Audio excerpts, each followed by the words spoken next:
Hello friends, welcome to BPSC quest. ये weekly current affair का series है जिसमें हम लोग क्या करेंगे कि जो भी करंट अफेयर है वीकली बेसिस पे उसको हम लोग इसमें कवर करेंगे। और ये फुली बेस्ड होगा किस पे? तो ये जो भी अपना मटेरियल होगा इसका न्यूज बेस्ड मटेरियल होगा, मतलब न्यूज पेपर बेस्ड ये मटेरियल होगा। अभी 1 से 7 सितंबर का जो भी इंपॉर्टेंट करंट अफेयर है उसको हम लोग एक बार देख लेते हैं। और साथ ही साथ इसमें हम लोग क्या करेंगे कि जो इंपॉर्टेंट न्यूज होगा, मतलब कि जिसमें ज्यादा डिटेलिंग का जरूरत होगा उसमें तो हम लोग डिटेल देख लेंगे, लेकिन बाकी न्यूज़पेपर को हम लोग क्या करेंगे, शॉर्ट में, मतलब बाकी न्यूज को शॉर्ट में देखते हुए चलेंगे ताकि अपना थोड़ा जो टाइम है टाइम को इसमें बचाया जा सके। तो चलिए स्टार्ट करते हैं पहले न्यूज के साथ। Army places order for 73,000 more SIG 716 rifle. अब देखिए, आर्मी ने एसआईजी 716 राइफल के लिए ऑर्डर किया है। और ये राइफल कहाँ से मंगवाया जा रहा है? तो ये राइफल मंगवाया जा रहा है यूएसए से। अब यूएसए बेस्ड एक कंपनी है जिसका नाम क्या है? एसआईजी। कंपनी का नाम क्या है? एसआईजी सौर इस कंपनी का नाम है। तो इससे कितना टोटल 73,000 राइफल का भी ऑर्डर दिया गया है। और राइफल का नाम क्या है? SIG 716। ये मॉडल का नाम है, राइफल के मॉडल का नाम है। अभी देखिए, इससे पहले भी 2019 में 72,400 राइफल का डील हो चुका था SIG सौर के साथ। और ये नया डील है कितना? 73,000 राइफल का। अभी देखिए, ये तो दो राइफल है अभी जिसका डील चलता है। एक तो AK-203 है, मतलब AK-203। और ये किससे मंगवाया जाता है? तो ये इंपोर्ट किया जाता है रसिया से। अभी देखिए, इससे पहले रसिया से जो AK-47 जो राइफल है जो आर्मी के द्वारा यूज किया जाता है, तो इस राइफल को AK-47 को रिप्लेस किसके द्वारा किया जाएगा? तो AK-203 और SIG 716 राइफल से इन दोनों को रिप्लेस कर दिया जाएगा। तो ये कंपनी का नाम हमें याद रखना है और साथ ही साथ कितना ऑर्डर है। और ये दोनों राइफल किस किस कंट्री से इंपोर्ट किया जा रहा है, इस कंट्री का ओरिजिन हमको याद रखना है। एक तो है यूएसए बेस्ड है और दूसरा क्या है? रसिया बेस्ड है। अगला न्यूज है, एप्पल नेम्स के केवन पारेख एज CFO। अभी देखिए, एप्पल के CFO को मतलब कि नाम घोषित किया गया है और इनका नाम क्या है? केवन पारेख। तो ये है केवन पारेख, ये पिक्चर में आप देख सकते हैं। तो ये है एप्पल के नए CFO। नेक्स्ट न्यूज है अबाउट पीएम जनधन योजना। चलिए इसको हम लोग थोड़ा डिटेल में कवर करेंगे। तो पीएम जनधन योजना का अभी कितना ईयर कंप्लीट हो चुका है? इसका 10 ईयर्स अभी कंप्लीट हो चुका है। देखिए, जो पीएम यहाँ लिखा हुआ है मैं अलग से एक्सप्लेन कर देता हूँ। जो पीएम जनधन योजना था, इसको स्टार्ट कब किया गया था? इसको स्टार्ट किया गया था 2014 में। अभी देखिए, इसका अनाउंसमेंट किया गया था कब? अनाउंसमेंट इसको किया गया था 15 अगस्त के स्पीच में। मोदी जी थे जब, सरकार 2014 में ही बना था। तो उसी स्पीच में 15 अगस्त के स्पीच में बोला गया था कि पीएम जनधन योजना को स्टार्ट किया जाएगा। और बाद में इसको 28 अगस्त को 2014 को इस योजना को लागू कर दिया गया था, मतलब ये इफेक्ट में आ गया था। अभी देखिए, जो पीएम जनधन योजना है, पीएम जनधन योजना, इसका मेन मतलब कि इसका मेन एम क्या था? इसका मेन एम था फाइनेंशियल इंक्लूजन। इसका मेन एम था। अब फाइनेंशियल इंक्लूजन किन का? जो भी SC ST है या जैसे वुमेन्स हो गई, जो भी फाइनेंशियल मतलब जिनका बैंक अकाउंट वगैरह नहीं था, उनका बैंक अकाउंट खोलने के लिए इस योजना को स्टार्ट किया गया था। अच्छा, बैंक अकाउंट खोलने से, जो बैंक अकाउंट अगर खोला जाए, जो फाइनेंशियल इंक्लूजन से फायदा क्या होगा? फायदा क्या हुआ मतलब कि देखिए, जो भी सब्सिडी दिया गया, जो सब्सिडी प्रोवाइड करवाया गया, उसको direct bank transfer DBT scheme के थ्रू डायरेक्ट बैंक, जो बैंक अकाउंट था पीएम जनधन योजना के द्वारा जो बैंक अकाउंट खोला गया था, उसमें ये डायरेक्ट बैंक अकाउंट में ट्रांसफर कर दिया जाता था। जो पैसा होता था सब्सिडी का, या फिर कोई स्कीम है जैसे कि जैसे फसल बीमा ही करवाते थे, फसल बीमा योजना जब लागू किया गया तो इसमें भी जो पैसा दिया जाता है, या फिर जो पेंशन दिया जाता है, तो जो भी सरकार की योजनाएं हैं जिनके द्वारा जो पैसा दिया जाता है पब्लिक को, तो ये डायरेक्ट बैंक अकाउंट में दे दिया जाता है।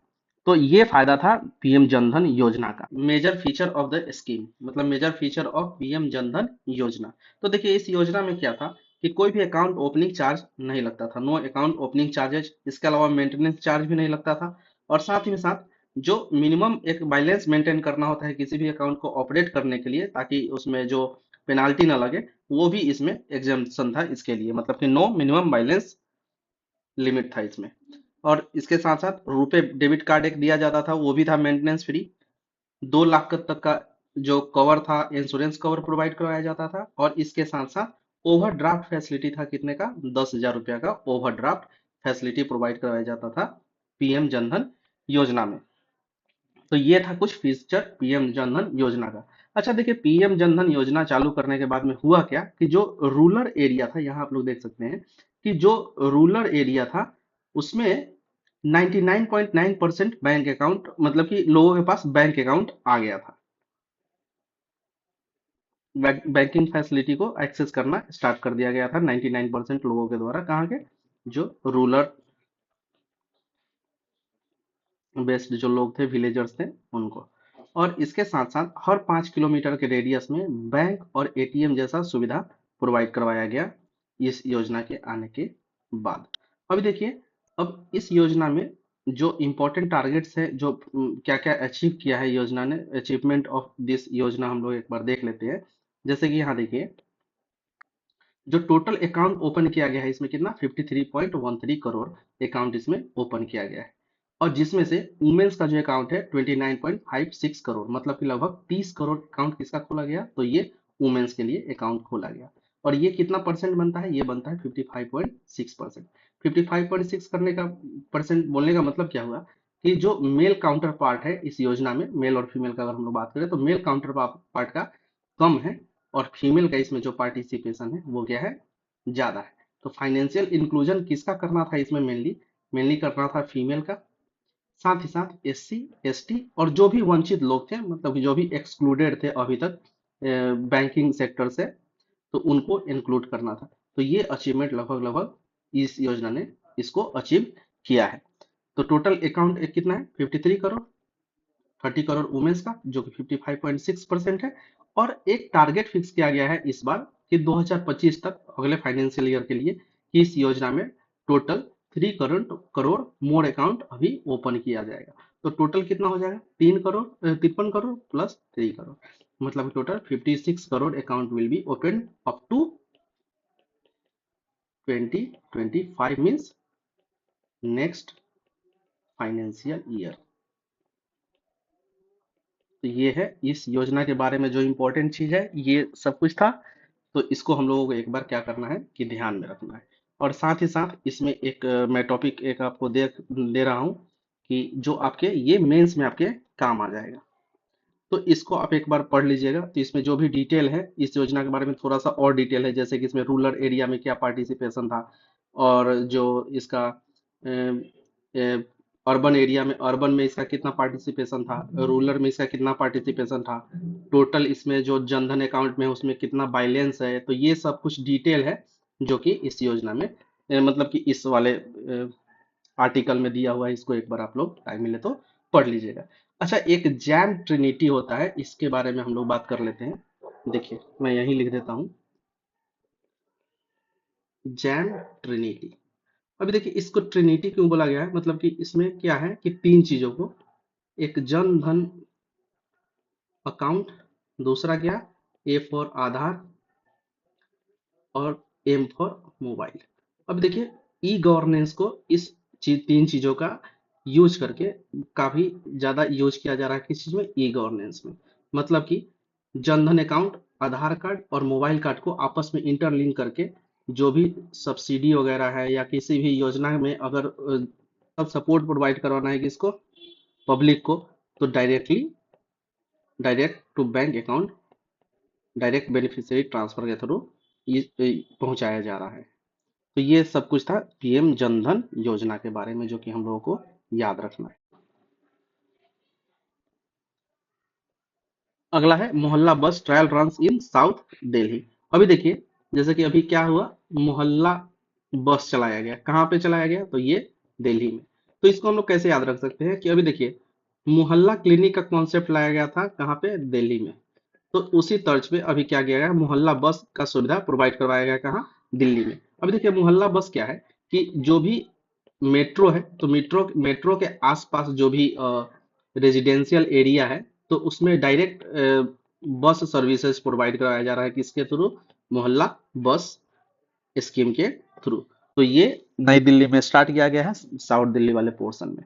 तो ये हम लोगों को बस नाम याद रखना है, इतना कुछ इंपॉर्टेंट नहीं है, लेकिन हम लोगों को नाम थोड़ा सा याद रखना है।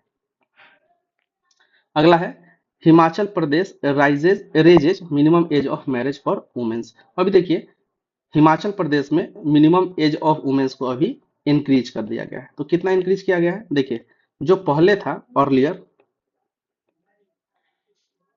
As of marriage for womens कितना था,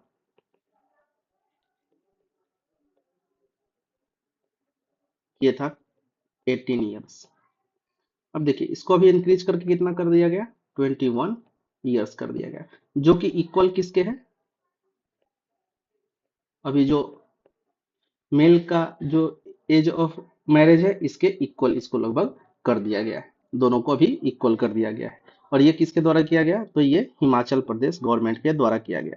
देखिए इस चीज को अभी लागू किया जा सकता है कहाँ, सेंट्रल लेवल पर भी इसको लागू किया जा सकता है, क्योंकि 2020 में और 2021 में ही ये प्लान किया गया, और स्पीच में भी मोदी जी के द्वारा बोला गया था कि जो एज ऑफ मैरिज है उसको क्या, age of marriage for womens उसको इंक्रीज किया जाएगा।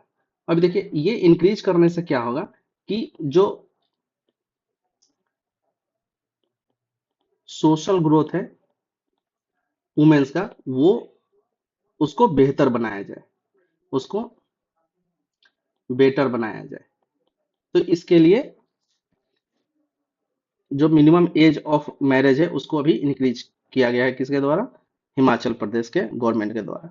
तो हम लोग एक बार देख लेते हैं कि हिमाचल प्रदेश का भी सीएम कौन है, ये है सुखविंदर सिंह सुक्खू।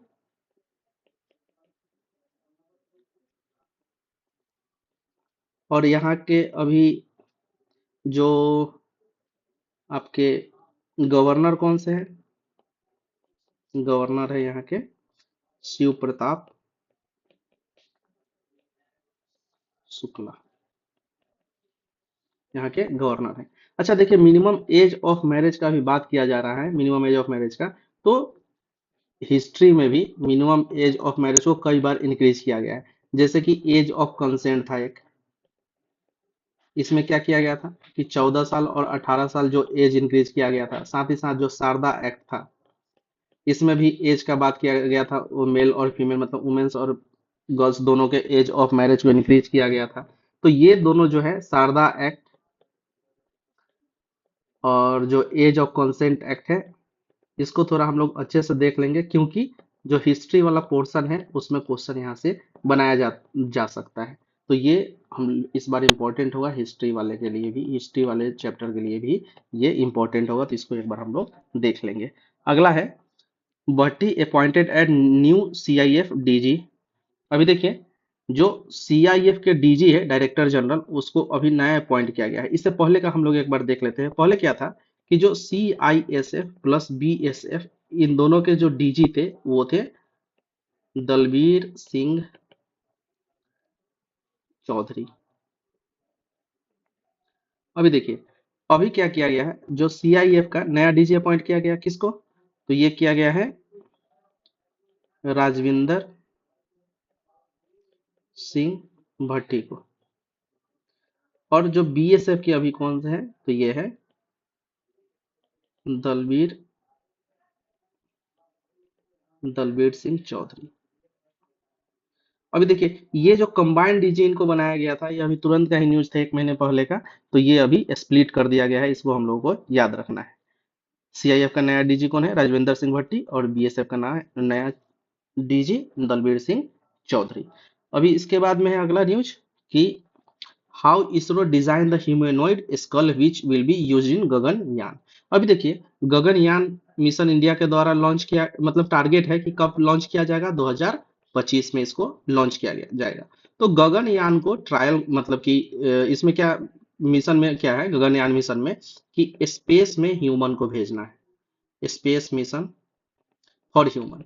अभी देखिए, इंडिया का ये फर्स्ट मिशन है जिसमें किसी भी ह्यूमन को स्पेस में भेजा जाएगा। और इसमें किस क्रू में कितने मेंबर होंगे, 4 मेंबर के क्रू को स्पेस में भेजा जाएगा। और स्पेस कहने का मतलब क्या हुआ कि जो अर्थ है उससे 400 किलोमीटर एवो स्पेस में 4 मेंबर को भेजा जाएगा। अभी देखिए, ये गगनयान मिशन 2025 में भेजना है, लेकिन ये इससे पहले मतलब कि 2025 में जब किसी भी ह्यूमन को भेजा जाएगा, उससे पहले 2 ट्रायल किया जा रहा है, जिसमें किसको भेजा जाएगा, पहला ट्रायल तो ऐसे ही भेजा जाएगा और दूसरे ट्रायल में एक रोबोट को भेजा जाएगा। तो जिस रोबोट को भेजा जाएगा उसका नाम क्या है, व्योम मित्र। व्योम मित्र जो है किस टाइप का रोबोट है, ये है ह्यूमनॉइड रोबोट है। अब ह्यूमनॉइड रोबोट का मतलब क्या हुआ कि ये जस्ट लाइक मतलब कि ह्यूमन की तरह ये सोच सकता है और ह्यूमन की तरह ये बिहेव कर सकता है। तो इसी के लिए एक स्कल डेवलप किया गया है, मतलब व्योम मित्र के लिए। ह्यूमनॉइड रोबोट है जो व्योम मित्र, इसके लिए एक स्कल डेवलप किया गया है।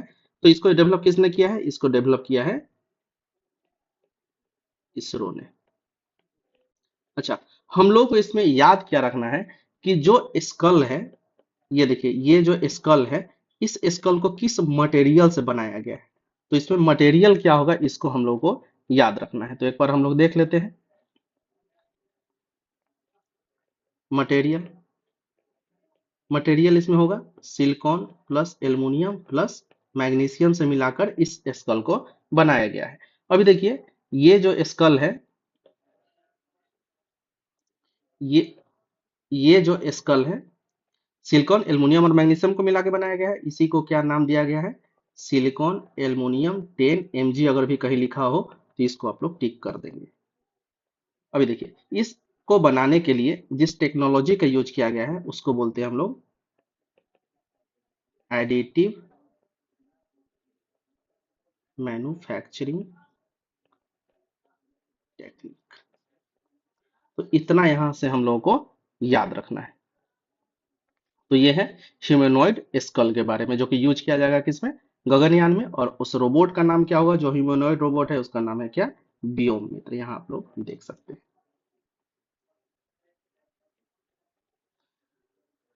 ये भी न्यूज है, 10 इयर्स ऑफ जनधन योजना, ये हम लोगों ने देख लिया। यहाँ भी थोड़ा सा ये डिटेल में भी यहाँ भी दिया हुआ है, तो अगर टाइम मिले तो इसको भी आप लोग एक बार पढ़ लेंगे तो थोड़ा ठीक रहेगा। नहीं तो वैसे जो भी इम्पोर्टेंट इंफॉर्मेशन है वो ऑलरेडी आप लोगों को दिया जा चुका है, आप स्किप भी इसको। अगला है, cabinet approves 12 industrial smart cities in two age per investment outlay of 28,602 crore. अभी देखिए, 12 इंडस्ट्रियल स्मार्ट सिटी बनाने का बात किया जा रहा है। तो ये टोटल कितने शहरों में बनाया जाएगा, इसको बनाया जाएगा टोटल 10 सिटीज में बनाया जाएगा। तो देखिए, 10 शहर में टोटल कितना, 12 स्मार्ट सिटी। तो ये डेफिनेट है कि एक सिटी में मल्टीपल इंडस्ट्रियल स्मार्ट सिटी का कॉन्सेप्ट हो सकता है। तो सबसे पहले हम लोग देख लेते हैं कि ये कौन कौन सा स्टेट है जहां स्मार्ट सिटी बनाने का बात किया जा रहा है। तो देखिए, ये उत्तर प्रदेश, पंजाब, महाराष्ट्र, यूपी, केरल, राजस्थान, आंध्र प्रदेश, तेलंगाना और बिहार में। तो ये वाला हम लोग को याद रखना है सबसे पहले तो, कि बिहार वाला इसमें हम लोग के लिए इंपॉर्टेंट है। तो बिहार में जो स्मार्ट सिटी बनाया जाएगा वो कहाँ बनाया जाएगा, इंडस्ट्रियल स्मार्ट सिटी, ये बनाया जाएगा कहाँ, गया में। यूपी में 2 स्मार्ट सिटी बनाया जाएगा, एक तो आगरा में और दूसरा प्रयागराज में। साथ ही साथ आंध्र प्रदेश में भी 2 स्मार्ट सिटी बनाया जाएगा, एक तो देखिए कोरापत्ती और ओरवाकल में। तो 2 स्मार्ट सिटी कौन कौन से स्टेट्स में है, यूपी में 2 और आंध्र प्रदेश में 2, बिहार में एक, कहाँ, गया में। अभी देखिए, जो ये स्मार्ट सिटी है इसको क्या बोला जा रहा है, इसको बोला जा रहा है necklace of industrial smart city.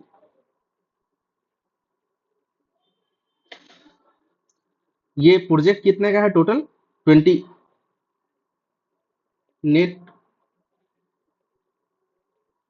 Project कितने का फंडिंग है इसमें, 28,602 करोड़ का ये फंडिंग है। देखिए, बिहार इंपॉर्टेंट है तो इसका सारा डाटा, इसमें का सारा डाटा इंपॉर्टेंट है। अभी देखिए जो स्मार्ट सिटी बनाया जा रहा है इसका फीचर क्या होगा।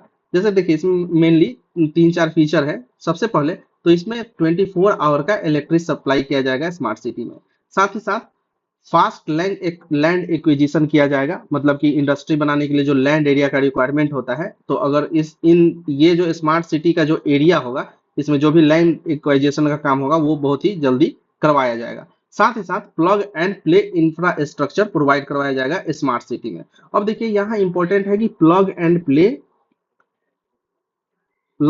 प्ले इंफ्रास्ट्रक्चर होता क्या है, इसको हम लोग एक बार समझ लेते हैं। देखिए प्लग एंड प्ले इंफ्रास्ट्रक्चर कहने का मतलब है कि मान लीजिए कि अगर किसी भी इंडस्ट्री को चलाने के लिए क्या क्या चाहिए होगा। मान लीजिए कि मशीन के लिए लैंड चाहिए होगा, मतलब कि जो इक्विपमेंट लगाने के लिए लैंड चाहिए होगा। साथ ही साथ ऑफिस स्पेस चाहिए होगा। और उसके अलावा जो भी ऑफिस स्पेस चाहिए होगा, लैंड चाहिए होगा। और साथ ही साथ जो भी इंफ्रास्ट्रक्चर का रिक्वायरमेंट होगा उसको ऑलरेडी बना करके वहां तैयार किया जाएगा, मतलब कंपनी के आने से पहले। अब कोई भी कंपनी जैसे ही यहाँ इन्वेस्ट करना चाहेगी, इन्वेस्ट करने के लिए यहाँ रुचि दिखाएगी, तो क्या किया जाएगा कि ये जो ऑलरेडी मतलब कि रेडीमेड मैन्युफैक्चरिंग जो किया जाएगा स्पेस का, वो उनको प्रोवाइड करवा दिया जाएगा ताकि जो डिले ना हो वो जो प्रोजेक्ट है उसको स्टार्ट होने में। इसी को हम लोग क्या बोलते हैं, प्लग एंड प्ले इंफ्रास्ट्रक्चर। मतलब एक तरह का एक ऑलरेडी बनाया हुआ एक इंफ्रास्ट्रक्चर है जो कि यूज किया जाता है किसके द्वारा, इंडस्ट्रियलिस्ट के द्वारा यूज किया जाता है। इसी को हम लोग क्या बोलते हैं, प्लग एंड प्ले इंफ्रास्ट्रक्चर। तो ये प्लग एंड प्ले इंफ्रास्ट्रक्चर कहाँ बनाया जाएगा, तो ये होगा जो इंडस्ट्रियल स्मार्ट सिटी होगा उसमें इसको बनाया जाएगा। अब देखिए एम क्या है, जो इंडस्ट्रियल स्मार्ट सिटी अभी बनाने का बात किया जा रहा है, तो इसका मेन एम क्या है कि एक तो एफडीआई को बढ़ावा देना, मतलब कि एफडीआई को अट्रैक्ट करना किसी भी स्टेट्स में। जैसे देखिए अपना बिहार ही है, जैसे पिछड़ा हुआ राज्य है, यहाँ पे कोई भी इंडस्ट्री नहीं है और कोई इंडस्ट्री यहाँ लेके भी जाना नहीं चाहता है। लेकिन अगर मान लीजिए कोई एक्स कंपनी है और उसको अगर एक जो प्लग एंड प्ले इंफ्रास्ट्रक्चर अगर उसको प्रोवाइड किया जाए, प्लग एंड प्ले इंफ्रास्ट्रक्चर अगर उसको प्रोवाइड किया जाए, तो ऑटोमेटिक है कि वहां कंपनी अपना इन्वेस्टमेंट देने के लिए तैयार हो जाएगी। तो इस तरीके से इन्वेस्टमेंट मतलब कि एफडीआई भी बढ़वाना और साथ ही साथ जो नेशनल इन्वेस्टमेंट है उसको भी इंक्रीज करना इसका मेन टारगेट है। साथ ही साथ एमएसएमई क्लस्टर डेवलप करना भी टारगेट है इस योजना में, मतलब इस स्कीम में। तो टोटल कितना हम लोग को क्या रखना है कि total 12 smart industrial smart city बनाया जाएगा। टोटल कितना राज्य में, तो 10 राज्य में। और साथ ही साथ जो टोटल प्रोजेक्ट है कितने का है, 28,602 करोड़ का ये प्रोजेक्ट है। बिहार का एक कहाँ है, तो बिहार का है एक गया में। अच्छा बिहार के गया में कौन सा एरिया होगा, आप एरिया का नाम एक बार सर्च करके गूगल से और कमेंट कीजिएगा। अगला है Bangladesh interim government lifts Hasina ban on Jamaat says no proof of terror activity. अभी देखिए जमात क्या है, इसको हम लोग सबसे पहले देखते हैं। तो जमात कहने का मतलब क्या हुआ, जमात ए इस्लामी इसका पूरा नाम है, जमात ए इस्लामी। देखिए यह एक तरीके का क्या है, एनजीओ समझ लीजिए इसको। एक तरीके का एनजीओ है, मतलब एक ग्रुप है जिसको शेख हसीना के द्वारा क्या किया गया था, मतलब शेख हसीना के पार्टी द्वारा अवामी पार्टी का जो सरकार था, तो इसने इसको क्या किया था, टेररिस्ट ग्रुप डिक्लेयर कर दिया था। अभी देखिए अभी जैसे कि अवामी पार्टी का वहां पे जो बंगाल में आप देख ही रहे हैं कि क्या हुआ अभी। तो अवामी पार्टी की जो लीडर थी शेख हसीना, तो उनको रिजाइन करना हुआ। इसके बाद में जो अपने मिजू ये है मोहम्मद यूनुस, वहाँ का जो गवर्नमेंट अभी बना है, जो इंटरिम गवर्नमेंट, उसके लीडर हैं, मतलब कि वहाँ के अभी ये प्राइम मिनिस्टर। तो मोहम्मद यूनुस ने अभी जमाते इस्लामी के ऊपर से जो बैन था, ये बोलकर कि टेरर ग्रुप है, तो ये बैन वहां से हटा दिया गया है। तो बस हमें क्या याद रखना है कि जमाते इस्लामी कहाँ का ऑर्गेनाइजेशन है, तो ये है बांग्लादेश का ऑर्गेनाइजेशन जिस पर से अभी बैन हटा दिया गया। और देखिए जमाते इस्लामी का ही एक छात्र संगठन है जिसको बोला जाता है इस्लामिक छात्र शिविर। तो ये इस्लामिक छात्र शिविर से भी बैन हटाया गया है। और ये जो है जमाते इस्लामी है, तो इसका लीडर कौन है, तो इसके लीडर का नाम हम लोग एक बार देख लेते हैं। लीडर है इसके डॉक्टर शफीकुर रहमान, शफीकुर रहमान। तो हम लोगों को यहाँ याद क्या रखना है, एक तो एक नंबर यहाँ हो गया, और डॉक्टर शफीकुर रहमान, ये इसके लीडर का नाम हम लोग को याद रखना है। अगला न्यूज है, labour minister seeks suggestion from trade union to formulate ELI scheme. अभी देखिए बीपीएससी जो आपका 69 हुआ था, उसमें क्या पूछा गया था, पीएलआई स्कीम के बारे में पूछा गया। अभी ईएलआई स्कीम अभी नया आया है, तो इसके बारे में हम लोग देख लेते हैं, क्या पता था कि पूछ भी ले इस बार। ईएलआई का मतलब क्या हुआ, इम्प्लॉयमेंट लिंक्ड इनिशिएटिव। अभी देखिए इम्प्लॉयमेंट लिंक्ड इनिशिएटिव का काम क्या रहेगा मेनली, देखिए जो ईएलआई है इसमें जो भी प्राइवेट सेक्टर के एम्प्लॉय हैं, प्राइवेट सेक्टर के जो भी एम्प्लॉय हैं, तो इनके सोशल सिक्योरिटी के लिए और साथ ही साथ इनके फाइनेंशियल सिक्योरिटी के लिए स्कीम बनाया जाएगा। किसके किसके थ्रू, ईएलआई स्कीम के थ्रू। अच्छा, ये स्कीम बनाएगा कौन, तो ये स्कीम बनाएगा एक तो मिनिस्ट्री ऑफ लेबर, मतलब कि लेबर मिनिस्ट्री, और किसके साथ मिलकर, ये साथ में जो अपना ट्रेड यूनियन है, तो ट्रेड यूनियन साथ में मिलकर ये इस ईएलआई स्कीम को फॉर्मुलेट करेगा। तो देखिए अभी जो अपने लेबर मिनिस्टर है उनका नाम क्या है, मनसुख मांडवीय। तो मनसुख मांडवीय ने अभी ईएलआई स्कीम जो बनेगा इसमें जो भी बजट दिया जाएगा, तो इस बजट को डिसाइड करने के लिए, डिस्कस करने के लिए, और साथ ही साथ जो ईएलआई स्कीम है, तो इस ईएलआई स्कीम के जो रूल्स होंगे, रेगुलेशंस होंगे, उसको बनाने के लिए अभी ट्रेड यूनियन के साथ एक एक बैठक किया, और साथ ही साथ सजेशंस मांगा गया है, किसके द्वारा, तो ये ट्रेड यूनियन से मांगा गया है सजेशन, मनसुख मांडवीय के द्वारा। अब हम लोग देख लेते हैं जो ट्रेड यूनियन होता है वो किस तरह से काम करता है। देखिए ट्रेड यूनियन अकेले नहीं होता है, ट्रेड यूनियन में टोटल 4 विंग्स होते हैं, 1 2 3 और ये रहा 4। इसमें Indian national trade union Congress मतलब INTUC, इसके साथ all India trade union Congress, Hindu मजदूर सभा, centre of Indian trade union, ये चारों मिलकर, मतलब इन चारों को मिलाकर ट्रेड यूनियन बोला जाता है। अभी देखिए इससे पहले, देखिए इस डिस्कशन में क्या हुआ, इस डिस्कशन में दो तीन चीजें जो इंपॉर्टेंट था उसके बारे में हम लोग देख लेते हैं। जैसे कि सबसे पहले तो बोला गया था कि जो मिनिमम वेज होना चाहिए मंथली का, वो होना चाहिए कितना, 26,000 मिनिमम वेज फिक्स होना चाहिए। साथ ही साथ पेंशन का डिमांड किया गया कितने, 9,000 प्रति महीने का, 9,000 पर मंथ पेंशन का डिमांड किया गया। और साथ ही साथ जो पॉलिसी मेकिंग होगा, मतलब पॉलिसी बनाने के लिए जो डाटा का यूज किया जाएगा, वो डाटा यूज किया जाएगा किसका, ई श्रम पोर्टल पे जो भी डाटा अवेलेबल है उस डाटा को यूज करके इस पॉलिसी को आगे बनाया जाएगा।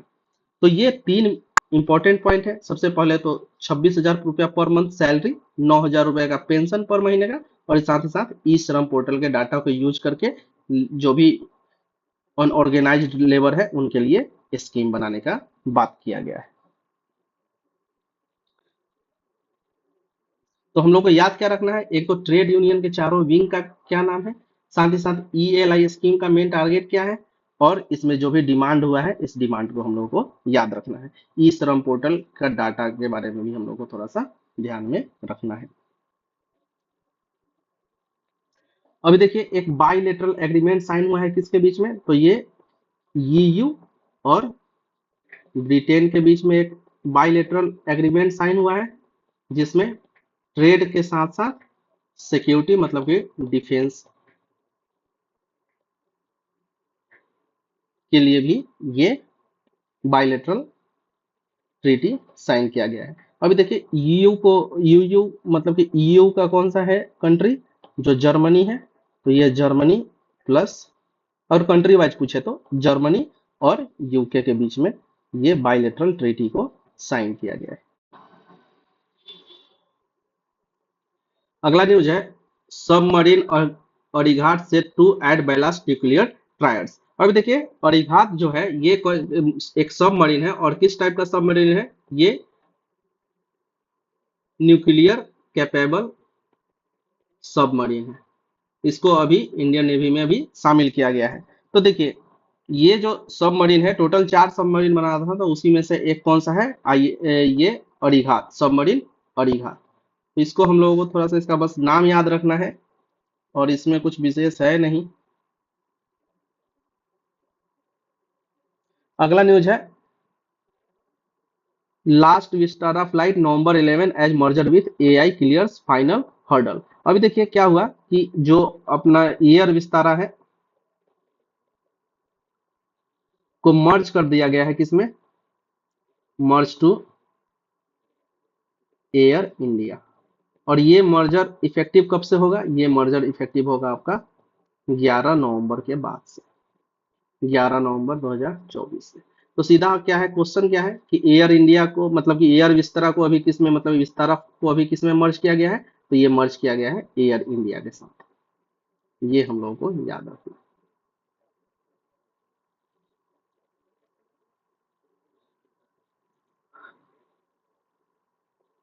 अगला न्यूज है साइक्लोन के बारे में। देखिए अभी टोटल कितना साइक्लोन चल रहा है, 3 साइक्लोन चल रहा है। तीनों का मैं एक बार नाम लिख देता हूँ। एक तो साइक्लोन है सनसन, तो सनसन कहाँ है, जापान में।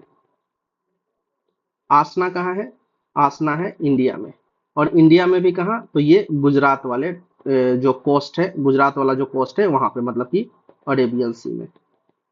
और तीसरा क्या है, एक यागी, और यागी कहाँ है, चाइना में। तो ये इस मंथ का ये 3 है साइक्लोन जो कि अभी चल रहा है। तो इन तीनों के बारे में हम लोग देख लेते हैं, लेकिन उससे पहले क्या करते हैं हम लोग कि एक बार ये देख लेते हैं कि साइक्लोन होता क्या है, और ये मतलब कि नेमिंग वगैरह इसका कैसे करते हैं, जो भी डिटेल है उसको हम लोग एक बार देख लेते हैं। तो देखिए, सबसे पहले हम लोग देख लेते हैं। देखिए बीपीएससी ऑलरेडी क्वेश्चन पूछ चुका है कि condition to for formation of cyclone, अगर आप लोग पीवाईक्यू में देखें तो डायरेक्ट यही डाटा पूछे हुए था कि फॉर्मेशन ऑफ साइक्लोन के लिए जो टेम्परेचर होना चाहिए वो कितना होना चाहिए, साथ ही साथ ये कहाँ होता है, मतलब कि ये लैंड पे होता है या सी पे होता है, कहाँ होता है, और इसमें प्रेशर किस तरीके का होता है। तो जो इस तरह से हम लोग एक बार क्या करते हैं, एक बार देख लेते हैं जो भी डिटेल है इसका। देखिए साइक्लोन क्या होता है कि मान लीजिए किसी भी एरिया में, अगर हम लोग नॉर्मली अगर हम लोग बात करते हैं, तो किसी भी एरिया में लो प्रेशर क्रिएट अगर होता है, तो क्या होता है, इस लो प्रेशर को फुलफिल करने के लिए जहां भी हाई प्रेशर है, तो इस ग्रेडियंट पे क्या होगा, हाई प्रेशर से विंड, हाई प्रेशर की तरफ से विंड आएगा इस लो प्रेशर एरिया में। अब देखिए जैसे ही विंड यहाँ से लो प्रेशर एरिया में आएगा, तो ये विंड क्या होगा, धीरे धीरे इंटेंसिफाई होना स्टार्ट हो जाएगा, इंटेंसिफाई होना स्टार्ट हो जाएगा। अब इंटेंसिफाई होकर ये इतना ज्यादा हो जाएगा कि विंड का स्पीड और विंड का डेंसिटी यहाँ बढ़ना स्टार्ट हो, मतलब विंड का डेंसिटी नहीं कहिए, विंड का स्पीड क्या होगा, यहाँ बढ़ना स्टार्ट हो जाएगा। तो इसी को हम लोग क्या बोलते हैं, साइक्लोन, साइक्लोन। अब देखिए साइक्लोन में क्या होता है, जो मिडिल वाला चीज, मतलब कि जहां साइक्लोन का जो मिडिल वाला पोर्शन होता है, यहाँ पे लो प्रेशर क्रिएट होता है, और जो बाहर इसका होता है ये हाई प्रेशर एरिया होता है। इसी तरीके से अगर हम लोग एंटी साइक्लोन का बात करेंगे, एंटी साइक्लोन का बात करेंगे, तो ये कैसे होता है कि मिडिल में क्या होगा, हाई प्रेशर एरिया होगा, और इसके आउटर में क्या होगा, लो प्रेशर एरिया होगा इसके चारों तरफ। तो इसको हम लोग क्या बोलते हैं, इसको हम लोग बोलते हैं एंटी साइक्लोन। तो ये दो टाइप का होता है, मतलब एक साइक्लोन हो गया, एक एंटी साइक्लोन हो गया। अभी देखिए यहाँ हम लोग एक यही दिखाया गया है इस वाले बॉक्स में कि एक तो साइक्लोन होता है, एक एंटी साइक्लोन होता है। तो जो साइक्लोन होगा उसमें प्रेशर कंडीशन एट सेंटर, यहाँ देखिए प्रेशर कंडीशन एट सेंटर में क्या होगा, लो, और एंटी साइक्लोन में हाई। अभी देखिए इसका जो मूवमेंट होगा साइक्लोन का, ये होगा कहाँ, नॉर्दर्न हेमिस्फीयर में एंटी क्लॉकवाइज, और साउदर्न में क्लॉकवाइज। और इसका जस्ट रिवर्स क्या होगा, एंटी साइक्लोन में क्लॉकवाइज, और साउदर्न में एंटी एंटी साइक्लोन का एंटी क्लॉकवाइज। क्लासिफिकेशन की हम लोग बात कर लेते हैं। तो साइक्लोन का क्लासिफिकेशन हम लोग दो तरीके से कर सकते हैं, एक तो ट्रॉपिकल साइक्लोन और दूसरा एक्स्ट्रा ट्रॉपिकल साइक्लोन। तो देखिए मान लीजिए कि ये जो अर्थ है अपना, तो अर्थ पे ये इक्वेटर है, इक्वेटर के ऊपर है ट्रॉपिक ऑफ कैंसर और नीचे ट्रॉपिक ऑफ कैप्रिकॉर्न। मतलब ये कितना, इसके ऊपर हम लोग लेते हैं 30 डिग्री और नीचे इसके 30 डिग्री, साथ ही साथ यहाँ पे 60 डिग्री और ये 60 डिग्री। तो इस वाले पोर्शन को हम लोग क्या बोलते हैं, ट्रॉपिकल जोन। और इसके ऊपर को हम लोग क्या बोलते हैं, इसको मतलब कि 30 से प्लस 30 डिग्री प्लस वाले को हम लोग क्या बोलते हैं, सब ट्रॉपिकल जोन। तो इसी के हिसाब से, या फिर एक्स्ट्रा ट्रॉपिकल जोन, इसी के हिसाब से हम लोग साइक्लोन को डिवाइड करते हैं। मतलब अगर इस वाले एरिया में 30 डिग्री के अंदर वाले एरिया में अगर कोई भी साइक्लोन आता है, मतलब कि ट्रॉपिक ऑफ कैप्रिकॉर्न से लेकर ट्रॉपिक ऑफ कैंसर के बीच में अगर कोई साइक्लोन आता है, तो इसको हम लोग क्या बोलेंगे? Tropical cyclone. Tropical cyclone. और इसके बाहर अगर कोई भी साइक्लोन आता है तो इसको हम लोग क्या बोलेंगे? सब ट्रॉपिकल या फिर एक्स्ट्रा ट्रॉपिकल साइक्लोन। अब देखिए, अब इसके नोमेनक्लेचर का बात हम लोग कर लेते हैं। तो देखिए, जो साइक्लोन के नोमेनक्लेचर के लिए जो नोडल अथॉरिटी होता है वो होता है WMO, मतलब कि वर्ल्ड मेट्रोलॉजिकल ऑर्गेनाइजेशन। अब देखिए, जो इंडिया के आसपास वाला जो पोर्शन है, मतलब कि अगर इंडियन ओशन के आसपास वाले रीजन में कोई भी साइक्लोन आता है तो उसका नोमेनक्लेचर कौन करेगा? Bangladesh, India, Maldives, Myanmar, Oman, Pakistan, Sri Lanka, या फिर सऊदी अरेबिया भी मैंने देखा था कहीं, इसमें दिए हुए नहीं डिटेल में, लेकिन इतना नाम हम लोग याद रखते हैं कि ये इनमें से कोई भी कंट्री जो इंडियन ओशन में अगर कोई साइक्लोन आता है आसपास में, जैसे कि बे ऑफ बंगाल में आता है, बे ऑफ बंगाल में आता है, या फिर अरेबियन सी में आता है, या फिर इंडियन ओशन में आता है, तो ये सारे कंट्री मिलकर उसका नोमेनक्लेचर करते हैं। जैसे कि इस बार कहीं बात बताता हूँ आपको कि ये जो साइक्लोन आया था, अभी देखिए आसना जो साइक्लोन आया था, ये कहाँ आया है? ये अरेबियन सी में आया है। तो अरेबियन सी में आया है तो इसका नोमेनक्लेचर किसने किया है? यहाँ देखिए, यहाँ आप बस कीजिए, यहाँ पाकिस्तान ने इसका भी नोमेनक्लेचर किया है। तो ये नोमेनक्लेचर हर बार ये चेंज होता है, मतलब कि ये पीरियोडिक बेस पर ये नोमेनक्लेचर करने का दिया जाता है। मतलब कि अभी इसके बाद जो भी तूफान आएगा तो इसको पाकिस्तान नहीं इसको नोमेनक्लेचर करेगा, कोई और कंट्री को मौका दिया जाएगा इसका नेमिंग करने का। तो ये हो गया नोमेनक्लेचर के बारे में। अभी देखिए, साइक्लोन को वर्ल्ड के डिफरेंट कंट्री में अलग अलग चीजें बोला नाम से बुलाया जाता है। जैसे कि हरिकेन बोला जाता है, कि हरिकेन कहाँ बोला जाएगा आपका? जो गल्फ ऑफ, मतलब जो मैक्सिको वाला रीजन है ना आपका, वहां पे इसको हरिकेन बोला जाएगा। इसके अलावा विली विली इसको कहाँ? ऑस्ट्रेलिया में बोला जाएगा। टाइफून इसको बोला जाएगा कहाँ? चाइना में। और यही अगर टाइफू रहता तो इसको कहाँ ये बोला जाता है? ये बोला जाता है जापान में। देखिए, जापान में टाइफू बोला जाता है और टाइफून बोला जाता है कहाँ पे? ये बोला जाता है चाइना में। तो ये हम लोगों को डिफरेंस थोड़ा सा याद रखना है कि कहाँ इसको क्या बोला जाता है। जैसे कि ये बीपीएससी का तो फेवरेट ही क्वेश्चन है कि विली विली कहाँ बोला जाता है, तो विली विली कहाँ? ऑस्ट्रेलिया में। तो इस तरीके से ये चेंज भी कर सकता है। अब तो ये कुछ डिटेल था साइक्लोन के बारे में। चलिए अब हम लोग एक बार देख लेते हैं कि कौन तीन जो साइक्लोन है इसके बारे में। जैसे कि सनसन साइक्लोन कहाँ है? ये आपने आया था कहाँ? अभी जापान में ये आया है। और जो आसना है ये कहाँ आया? अभी गुजरात में ये साइक्लोन आया है। और जो यागी साइक्लोन है, मतलब कि यागी जिसको टाइफून है, ये कहाँ आया है? ये आया है अभी चाइना में। अभी देखिए, जो यागी साइक्लोन है ये एशिया का अभी सबसे स्ट्रॉन्गेस्ट साइक्लोन है। और वर्ल्ड में अगर बात करें, ये एशिया में बात करें तो वन, और वर्ल्ड में अगर बात करें तो सेकेंड स्ट्रॉन्गेस्ट साइक्लोन है ये। अभी देखिए, ये साइक्लोन जब, मान लीजिए कि साइक्लोन अगर सी लेवल पे जनरेट होता है, और ये जहां जाकर कोस्ट को हिट करता है, मतलब जो किनारा को हिट करता है सी लेवल के, तो उसको हम लोग क्या बोलते हैं? लैंडफॉल ऑफ साइक्लोन बोलते हैं वहां पे उसको।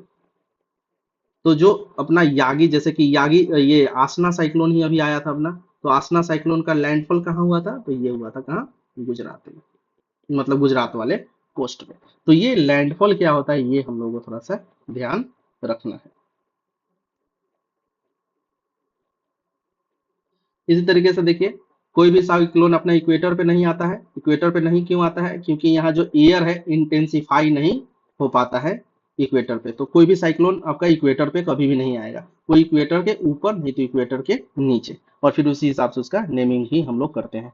देखिए, ये कुछ न्यूज है ओलंपिक के बारे में, लेकिन ओलंपिक अभी क्या है कि पूरा पैरा ओलंपिक अभी पूरा खत्म नहीं हुआ है। तो इसको हम लोग एक बार ही देख लेंगे जब इसका पूरा डिटेल आ जाएगा, जहाँ पे इस तरह का कुछ टेबल होगा अपने पास, तो वहां हम लोग देख लेंगे। जैसे कि देखिए, बीपीएससी में ही पूछा था एक बार, प्रीवियस ईयर में क्वेश्चन था, मतलब कि बीपीएससी 67th में होना चाहिए कि जो पैरा ओलंपिक उस समय हुआ था तो टोटल कितना मेडल जीता था, तो ये टोटल 19 इसका आंसर था। तो उसी तरीके से जैसे कि अभी देखिए फिलहाल क्या है, अभी 4 गोल्ड यहाँ दिखाया हुआ है, लेकिन गोल्ड का संख्या अभी कितना हो गया, 6। उसी तरीके से सिल्वर है तो कल के डेट तक ये 9 था, और ब्रॉन्ज कितना था, 10। तो अभी तक तो टोटल 25 मेडल आ चुके हैं, यहाँ 22 का डिटेल है। तो एक बार जब क्या होगा, ये खत्म हो जाएगा, जो भी पैरा ओलंपिक अभी जो चल रहा है ये खत्म हो जाएगा, इसमें हम लोग इसके बाद इसका पूरा डिटेलिंग एक साथ ही देख लेंगे। तो अगर आप इसको पीडीएफ में भी आप पढ़ सकते हैं, तो यहाँ थोड़ा टाइम ज़्यादा लग जाएगा, तो इसको हम लोग छोड़ के आगे बढ़ते हैं, लेकिन आप इसको एक बार पीडीएफ में खुद से भी देख सकते हैं। देखते हैं अगला न्यूज, ये है रोमन मैग्सेसे अवार्ड के बारे में। रोमन मैग्सेसे अवार्ड, तो सबसे पहले हम लोग देख लेते हैं कि जो रोमन मैग्सेसे अवार्ड है, ये सबसे पहले देखते हैं ये कौन देता है, मतलब किस कंट्री में, ये किस कंट्री ने सबसे पहले चालू किया था। तो देखिए इसको चालू करने वाली कंट्री कौन सी है, फिलीपींस। मैं यहाँ लिख देता हूँ, स्टार्टेड इन फिलीपींस। और ये कब स्टार्ट किया गया था, इसको स्टार्ट किया गया था 1957 में स्टार्टेड। और ये जो रोमन मैग्सेसे है, ये कौन है, एक साइंटिस्ट थे। और इसको अवार्ड पहली बार कब दिया गया था, 1958 में ये पहली बार इस अवार्ड को दिया गया था, पहली बार दिया गया। अभी देखिए इस बार क्या हुआ है कि इस बार टोटल 4 लोगों को ये अवार्ड दिया गया है, 1 2 3 4 नहीं 5 है, टोटल 5 लोगों को ये अवार्ड दिया गया है।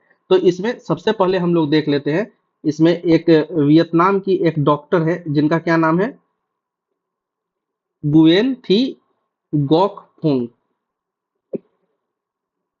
अभी देखिए ये जो वियतनाम की ये जो डॉक्टर है, इन्होंने हेल्थ सपोर्ट को प्रमोट किया था। कब, ये जब 1960s में वियतनाम वार हुआ था, वियतनाम वार हुआ था, उसमें क्या हुआ था कि ऑरेंज एजेंट का यूज किया गया था। जो पैनक्रियाज होता है या फिर जो लीवर होता है वो डैमेज होता है, या फिर उससे होने वाले एक्यूट डिजीज होते हैं, तो उससे लड़ने के लिए, उससे फाइट करने के लिए बहुत ही सपोर्ट मतलब की थी ये डॉक्टर, जिनका नाम था गुएन थी गॉक फुओंग। और ये कहाँ थी, वियतनाम की थी, तो इनको ये अवार्ड दिया गया। इसी तरीके से भूटान के कर्मा फुनसो को ये अवार्ड दिया गया। और ये क्या, इन्होंने क्या किया था, इन्होंने वहां के कल्चर हेरिटेज को प्रमोट किया था।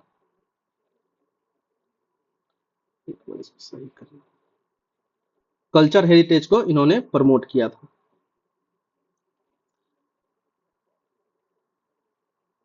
उसी तरीके से हयायो कौन थे, ये भी जापान से है, तो ये एक एनिमेटर थे।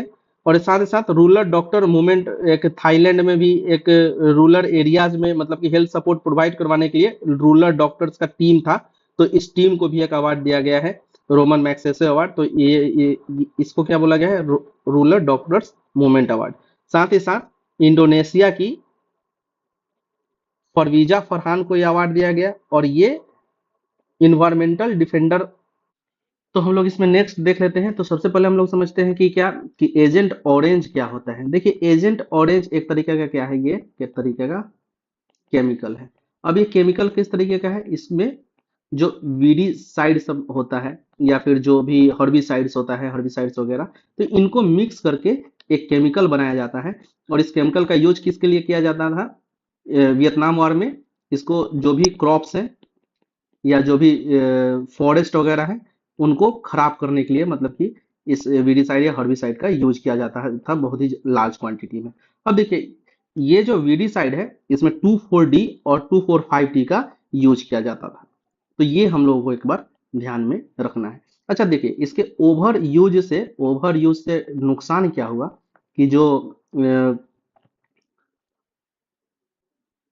वहाँ के जो मतलब कि वहाँ का जो पॉपुलेशन है, उसमें लीवर इंजरी और इस साथ साथ पैनक्रियाटिक डिजीज उसमें होना स्टार्ट हो गया था। तो इसी से लड़ने के लिए, मतलब इसको तो सबसे पहले इसको तो हम लोग क्या बोलते हैं, एजेंट ऑरेंज। और इससे लड़ने के लिए जो भी कदम उठाया गया, इसमें रिसर्च किया गया, इसके लिए इनको दिया गया क्या, रोमन मैग्सेसे अवार्ड। तो एजेंट ऑरेंज को हम लोग को याद रखना है, इसके कॉन्स्टिट्यूएंट को हम लोग को याद रखना है।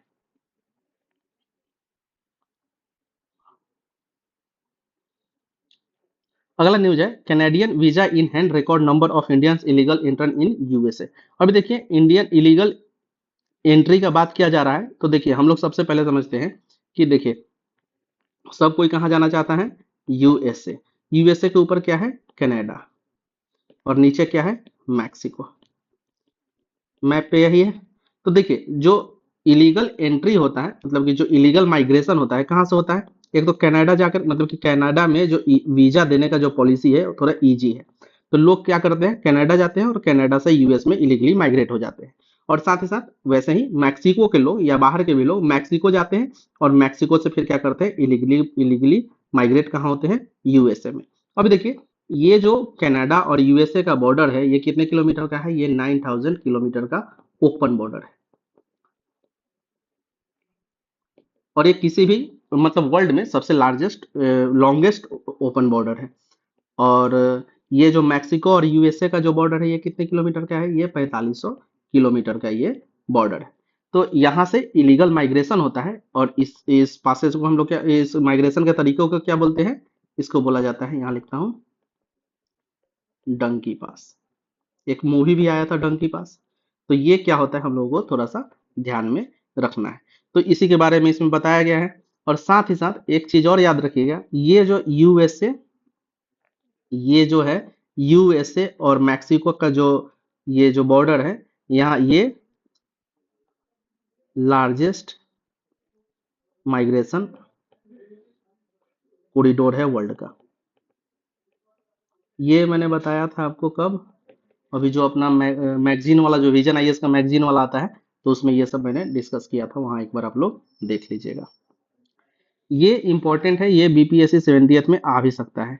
इसमें न्यूज क्या है, Eiffel tower will keep Olympic rings permanently, से पेरिस मेयर। अभी देखिए पेरिस का मेयर ने क्या बोला कि जो ओलंपिक का रिंग है उसको परमानेंटली कहाँ पे लगाया गया है, आईफिल टावर पे। आईफिल टावर कहाँ है, ये है पेरिस में। और ओलंपिक इस बार कहाँ हो रहा है, पेरिस में। तो इसी लिए ये लगाया गया, मतलब इसको मेमोरेबल बनाने के लिए ये लगाया गया है, कहाँ पे, आईफिल टावर पे। अभी देखिए ये रिंग जो होता है, इस रिंग में टोटल 5 रिंग्स होते हैं, और ये पांचों रिंग क्या करता है, अलग अलग कॉन्टिनेंट को दिखाता है। जैसे कि अफ्रीका को ब्लैक कलर से दिखाया जाता है, तो हम लोग ऐसे याद कर सकते हैं कि अफ्रीका में कैसे लोग रहते हैं, ब्लैक लोग रहते हैं, तो उसको ब्लैक कलर से दिखाया गया है।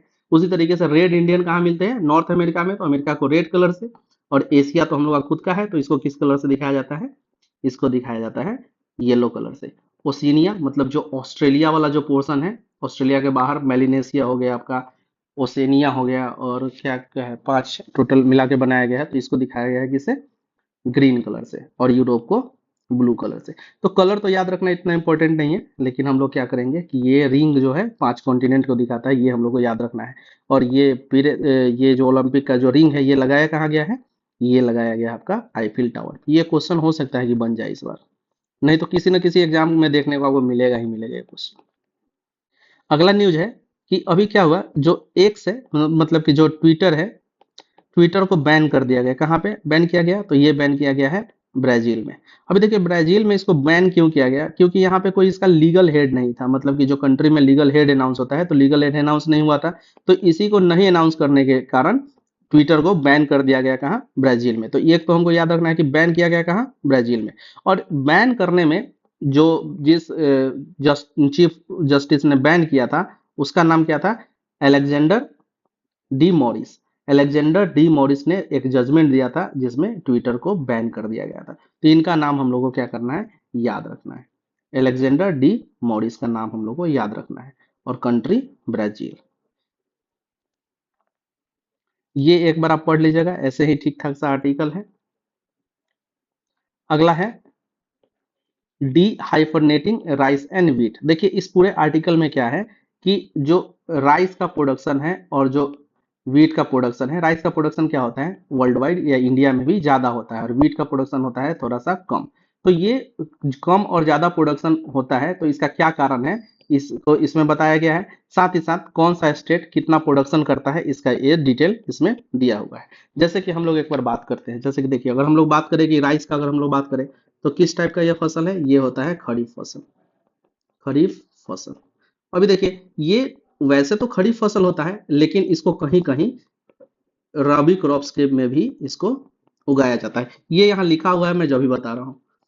तो ये रबी क्रॉप्स में भी उगाया जाता है। तो दोनों मतलब कि साल में इसकी खेती कहीं कहीं पे 2 बार भी की जाती है, जिसके कारण क्या होता है, राइस का प्रोडक्शन थोड़ा सा ज्यादा होता है। अच्छा, दूसरा वीट का प्रोडक्शन कम होने का क्या कारण है, ये किस टाइप का फसल है, ये रबी क्रॉप्स है। अब देखिए जो रबी क्रॉप्स होता है अमूमन उसमें क्या होता है, जो फर्टिलाइजर्स का जो रिक्वायरमेंट होता है वो थोड़ा सा ज्यादा होता है। मतलब कि ये कॉस्ट इसका ज्यादा होगा इस फसल को उगाने में। तो इंडिया में क्या है, टोटल जो ज्यादातर किसान है क्या, वो पुअर किसान है।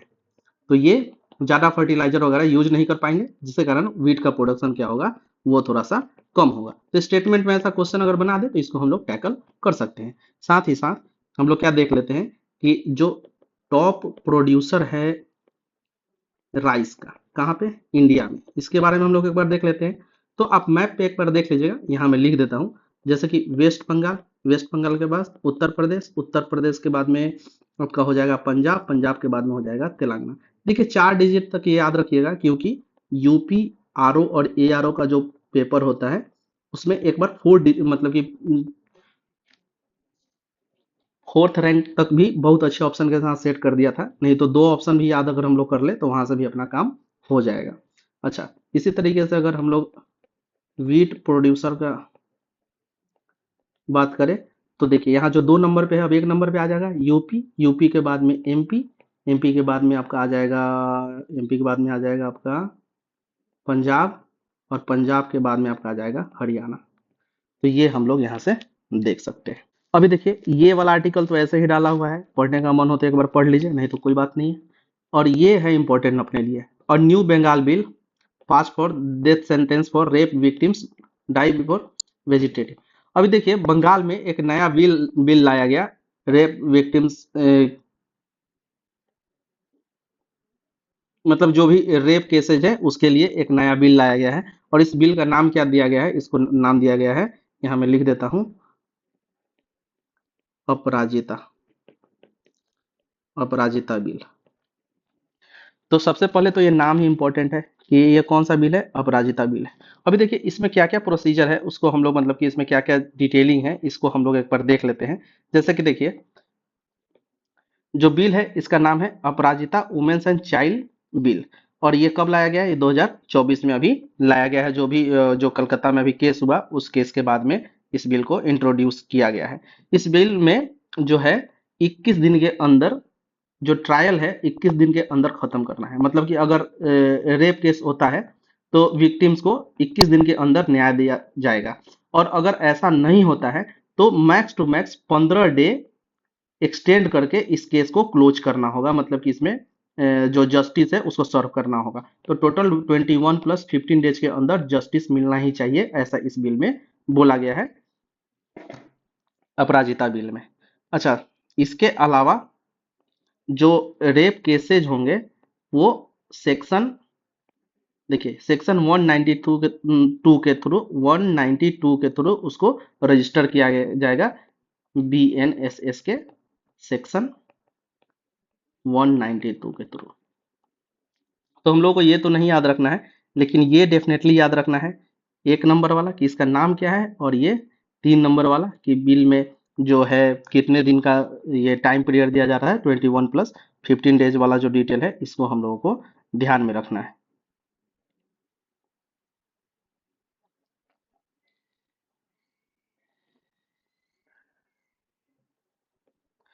अगला है ब्रुनई। ब्रुनई में अभी एक मॉस्क में गए थे मोदी जी। तो उस मॉस्क का क्या नाम है, उमार अली सैफुद्दीन मॉस्क, मॉस्क। तो ये नाम हम लोग को याद रखना है, ये शायद पूछ ले, उमार अली सैफुद्दीन मॉस्क कहाँ है, तो ये है ब्रुनई में। देखिए मोदी जी की यात्रा को फॉलो किया कीजिए, कहाँ, मैप पे। जब भी मोदी जी कहीं जाएं तो हमेशा उसको देखिए कहाँ, मैप पे आप देखिए कि कौन से कंट्री में गए हैं। जैसे कि फिलीपींस गए, फिलीपींस के बाद ब्रुनेई गए, फिर लगे वही यहाँ सिंगापुर चले गए। वैसे ही अभी कहाँ गए थे, यूक्रेन गए थे। यूक्रेन से पहले कहाँ, यहीं पे गए थे, ये कौन सा कंट्री है, ऑस्ट्रिया गए थे क्या? तो ये ऑस्ट्रिया चले गए, ऑस्ट्रिया से कहाँ आ गए, यूक्रेन में आ गए। यूक्रेन से पहले कहाँ गए थे, ये रसिया में गए थे। तो इस तरीके से क्या होगा ना, आपको कंट्री का नाम भी याद होते चला जाएगा। ये घूमते बहुत है, तो इनका फायदा उठाइए। अगला न्यूज है, India first ever multinational exercise तरंग शक्ति begin eight Sulur airport station. देखिए अभी क्या हुआ कि जो तरंग शक्ति एक्सरसाइज है, इंडिया का फर्स्ट जो एयरफोर्स के लिए मल्टीनेशनल एक्सरसाइज है। तो ये तरंग शक्ति अभी बहुत ही ज्यादा इंपॉर्टेंट है। अब तरंग शक्ति एक्सरसाइज कितने फेज में किया गया, 2 फेज में किया गया, फेज 1 और फेज 2। फेज 1 कहाँ किया गया, ये किया गया था तमिलनाडु में। तमिलनाडु में कौन सी जगह पे, तो सुलूर में। तमिलनाडु में सुलूर, तमिलनाडु। ये खत्म हो गया। अभी स्टार्ट किया गया इसका कितना, फेज 2। और फेज 2 कहाँ, राजस्थान में। राजस्थान में कहाँ, राजस्थान में जोधपुर। तो बस इतना हम लोग को याद रखना है कि जो तरंग शक्ति एक्सरसाइज का फेज 1 कहाँ, सुलूर तमिलनाडु में, और फेज 2 कहाँ, जोधपुर राजस्थान में। ये है तरंग शक्ति एक्सरसाइज के बारे में। अगला है, day after IC 814 hijack call from Pakistan Mumbai man Hunt. अभी देखिए आईसी 814 करके एक वेब सीरीज आया है। इसमें बताया क्या गया है कि जो 1999 में कारगिल वार के बाद जो कितना अगस्त है, सितंबर, दिसंबर, जो 24 दिसंबर 1999 को एक हाईजैक हुआ था प्लेन, और वो प्लेन का नाम क्या था, आईसी 814। इसी पे एक वेब सीरीज बनाया गया है जिसमें बताया गया है कि कैसे उस केस को मतलब कि क्रैकडाउन किया गया था, और ये लगभग 6-7 दिन का हाईजैक चला था। इसके बारे में बताया गया है। तो हम लोगों को एक तो प्लेन का नाम याद रखना है, क्या था नाम, आईसी 814।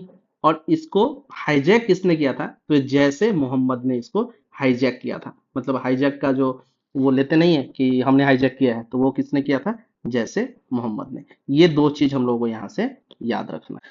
अगला है, satellite based highway toll collection how will it will work. अभी देखिए इससे पहले देखिए शुरू में क्या हुआ था कि मैनुअल कलेक्ट किया जाता था किस चीज को, जो टोल है, मतलब ये टोल टैक्स जो है उसको कैसे किया, मैनुअली उसको कलेक्ट किया जाता था। इसके बाद में क्या आया, अपना आया था इसके बाद में फास्ट टैग। और फास्ट टैग को कब इंट्रोड्यूस किया गया था, ये किया गया था 2015 में फास्ट टैग को इंट्रोड्यूस किया गया था। अब एक नया सिस्टम आ रहा है जिसमें सैटेलाइट के द्वारा, जैसे कि जिस तरीके से फास्टैग काम करता है उसी तरीके से काम करेगा, लेकिन ये किस कैसे होगा, ये सैटेलाइट के द्वारा किया जाएगा। तो देखिए ये जो सॉफ्टवेयर डिजाइन किया गया है satellite based highway toll collection के लिए, ये जो सॉफ्टवेयर डिजाइन किया गया है, ये डिजाइन किया गया है IHMCL के द्वारा। मतलब क्या हुआ, Indian highway management company limited के द्वारा इस सॉफ्टवेयर को बनाया गया है। तो इस कंपनी का नाम हमको याद रखना है। साथ ही साथ ये GNSS बेस्ड ये जीपीएस का यूज करेगी। तो GNSS का मतलब क्या हुआ, ग्लोबल नेविगेशन सैटेलाइट सिस्टम का ये यूज करेगी। तो ये एक ऐसा लाया गया है जो कि बेस्ड होगा RFID टेक्नोलॉजी पे बेस्ड होगा, फास्ट ट्रैक के ही तरह काम, फास्ट ट्रैक की तरह ही काम करेगा, लेकिन बेस्ड किस पे होगा, सैटेलाइट की मदद से ये टोल कलेक्शन का काम किया जाएगा। Veteran film critic and author Aruna Vasudev has been died. तो अरुणा वासुदेव जो थी, ये इनको बोला किया जाता था मदर ऑफ इंडियन सिनेमा। अभी देखिए ये मदर ऑफ इंडियन सिनेमा मतलब कि थोड़ा स्पेसिफिक वर्ड यूज किया है, तो ये हम लोगों को याद रखना है कि वरुणा वासुदेव को क्या बोला जाता था, मदर ऑफ इंडियन सिनेमा। ये क्या थी, ये फिल्म क्रिटिक्स थी, मतलब कि हाँ फिल्म क्रिटिक्स थी। और इन्होंने ये network for promotion of Asian cinema एक संस्था बनाया था। साथ ही साथ ये मैगजीन भी निकालती थी, मतलब कि पब्लिश करती थी। इसका नाम क्या था, सिनेमाया मैगजीन। हम लोगों को क्या याद रखना है, mother of Indian cinema Aruna Vasu. अगला है law commission and it's rules member recommendation. अभी देखिए 23rd लॉ कमीशन अनाउंस किया गया है। अब लॉ कमीशन जो है 23rd अनाउंस किया गया है। तो 23rd लॉ कमीशन के जो चीफ होंगे उनके बारे में नहीं बताया गया है अभी कि, मतलब कि नाम अनाउंस नहीं किया गया है, लेकिन ये हो गया है कि 23rd लॉ कमीशन अनाउंस हो किया जाएगा। तो अभी देखिए जो law commission 23rd law commission होगा, ये ऑपरेटिव कब से होगा, तो ये होगा 1 सितंबर से। इसका मतलब क्या है कि 22nd लॉ कमीशन जो होगा ये एंड कब हो रहा है, ये हो रहा है 31 अगस्त को, ये लास्ट। और ये कब होगा, 2024 से लेकर के 2031 अगस्त 2023 से कितना 5 साल चलना चाहिए, 29 होना चाहिए, 2029 तक ये चलेगा। अभी देखिए जो 22nd लॉ कमीशन था, तो इसके जो लीडर मतलब चीफ थे, इनका नाम क्या था, इनका नाम था जस्टिस ऋतुराज अवस्थी। ये थे 22nd लॉ कमीशन के चीफ। अभी देखिए अभी नाम तो अनाउंस नहीं हुआ है 23rd का, लेकिन इसके बारे में हम लोग डिटेल देख लेते हैं, जैसे कि इसमें कितने मेंबर्स होते हैं और इसका जो हेड होता है वो कौन होता है। तो देखिए जो लॉ कमीशन होता है, तो इसका जो हेड होता है, इसका जो चेयरमैन होता है वो कोई भी रिटायर्ड जज ऑफ सुप्रीम कोर्ट या हाई कोर्ट ही इसका चेयरमैन हो सकता है। साथ ही साथ जो कॉन्स्टिट्यूशनल इसका पैनल बनता है, तो इस पैनल में टोटल कितने मेंबर होते हैं, 4 तो इसके परमानेंट मेंबर होते हैं, और 5 इसके नॉन परमानेंट मेंबर। अच्छा, 5 नॉन परमानेंट मेंबर कहने का मतलब होगा मैक्स टू मैक्स, मतलब कि 5 से ज्यादा नहीं हो सकता है, इससे कम तो जरूर हो सकता है लेकिन इससे ज्यादा इसका मेंबर नहीं हो सकता है। तो टोटल मेंबर कितना, 4 + 5, और इसमें 1 प्लस कर दीजिए, क्या होंगे ये होंगे चीफ, मतलब कि चेयरपर्सन। अभी देखिए जो लॉ कमीशन है, ये किस तरह का बॉडी है, ये है नॉन स्टैच्यूटरी बॉडी। अच्छा, अगर यहाँ हम लोग बात करें इसके सैलरी के बारे में, तो जो इसके चेयरपर्सन है, तो चेयरपर्सन का सैलरी कितना है, 2.5 लाख, और जो बाकी मेंबर्स होंगे लॉ कमीशन के, तो 2.25 लाख। तो ये सब स्टेटमेंट में बन सकता है, 5 साल में एक बार बन रहा है। तो इसके बारे में एक बार देख लीजिएगा कि लॉ कमीशन के बारे में जो भी डिटेल है, यहाँ से मैंने बता तो दिया ही है, लेकिन इसको एक बार आप डिटेल में अपने हिसाब से अच्छे से इसको पढ़ लेंगे। ये मैं मार्क कर देता हूँ एक बार, ये इंपॉर्टेंट है अपने लिए।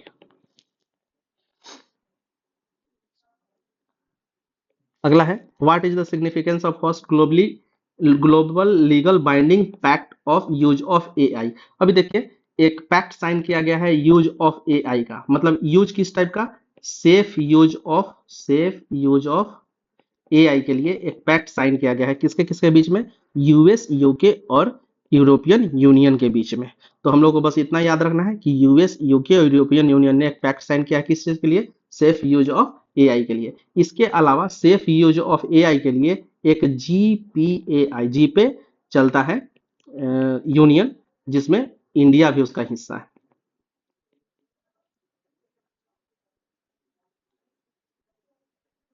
तो जीपे का मतलब मैं एक बार बता दूं, जीपे क्या है, global platform for use of AI, इसका इंडिया भी एक हिस्सा है। अभी देख ले अगला न्यूज है क्या, कि अभी फ्रांस का जो नया प्राइम मिनिस्टर अनाउंस हुआ है, तो ये कौन बने हैं, माइकल बर्नियर। माइकल बर्नियर को भी क्या फ्रांस का नया प्रधानमंत्री मतलब पीएम अभी बनाया गया है। और ये अनाउंस किसके द्वारा किया गया, मैक्रोन के, सैमुअल मैक्रोन के द्वारा ये अनाउंस किया गया है।